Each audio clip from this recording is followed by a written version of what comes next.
Hello বন্ধুরা, শুভ সকাল। এই দেখো টিফিন নিয়ে বসেছি। এই যে ম্যাগি ফ্রাই করেছি ডিম দিয়ে। এই যে টিফিন করে নিয়ে তারপর আবার যাব রান্নার জোগাড় করতে। এই যে বন্ধুরা, ইলিশ মাছ নিয়েছি, আজকে রান্না হবে। ইলিশ মাছটা ভেজে নিয়েছি। এই যে কড়াই বেগুন দিয়েছি, বেগুন আলু দিয়ে আছে ইলিশ মাছ হবে। বেগুনটা এই যে ভাজছি, বেগুনটা একদম লাল লাল করে ভেজে তুলে রেখে তারপরে একটুখানি কাঁচকলা ছিল, ওটাও দিয়ে দিয়েছি। একটা ছিল, ওটাও দিয়ে দিয়েছি। ভেজে নিয়ে এবার রান্না করব। এই যে বন্ধুরা, গাছ থেকে একটু কাঁচা লঙ্কা তুলে নেবো রান্না করার জন্য। এই লঙ্কাগুলো দেখো না, পেকে গেছে সব। কত কাঁচা লঙ্কা হয়েছে দেখো।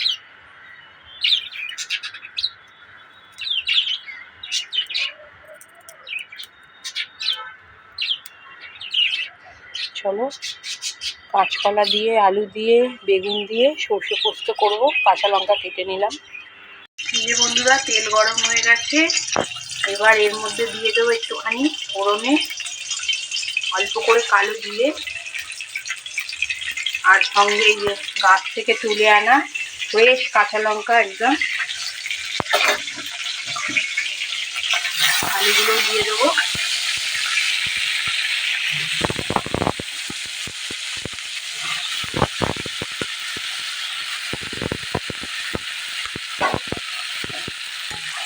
আলুগুলো একদম লাল লাল করে ভেজে নেব।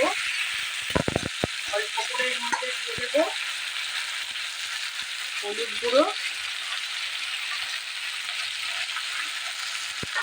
আর স্বাদ মতো নুন দিয়ে এটা একদম হালকা লাল লাল করে ভেজে নেব।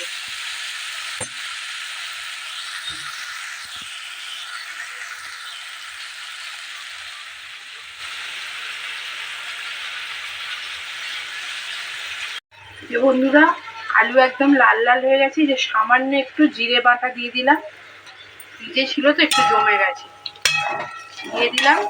দিয়ে একটু কষিয়ে নেব।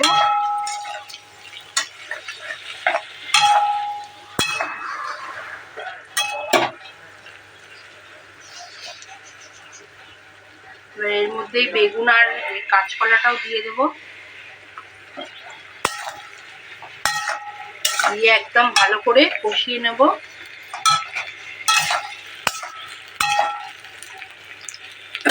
দিয়ে আর ঝোলের জল দিয়ে দেবো। এই যে বন্ধুরা, ঝোলের জল ফুটে গেছে, একদম ঝোলটা ফুটে গেছে, আলুগুলো সেদ্ধ হয়ে গেছে। এবার মাছগুলো একে একে দিয়ে দেবো।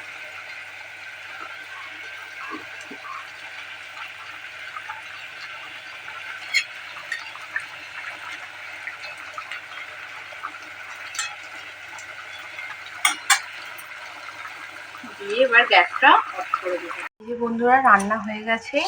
ভাত বেড়ে নিয়েছি। এখানে আছে ভাত, এখানে আছে আলু আর কুঁদরি ভাজা, সঙ্গে আছে এই যে কাঁচকলা, আলু, বেগুন দিয়ে পাতলা করে একদম ইলিশ মাছের ঝোল, আর এই যে ইলিশ মাছের তেল। এটা দিয়ে ভাত খেতে খুব ভালো লাগে। কার কার ভালো লাগে আমাকে কমেন্টে জানাবে। ভিডিও ভালো লাগলে লাইক, কমেন্ট, শেয়ার, সাবস্ক্রাইব করে পাশে থাকার অনুরোধ রইল।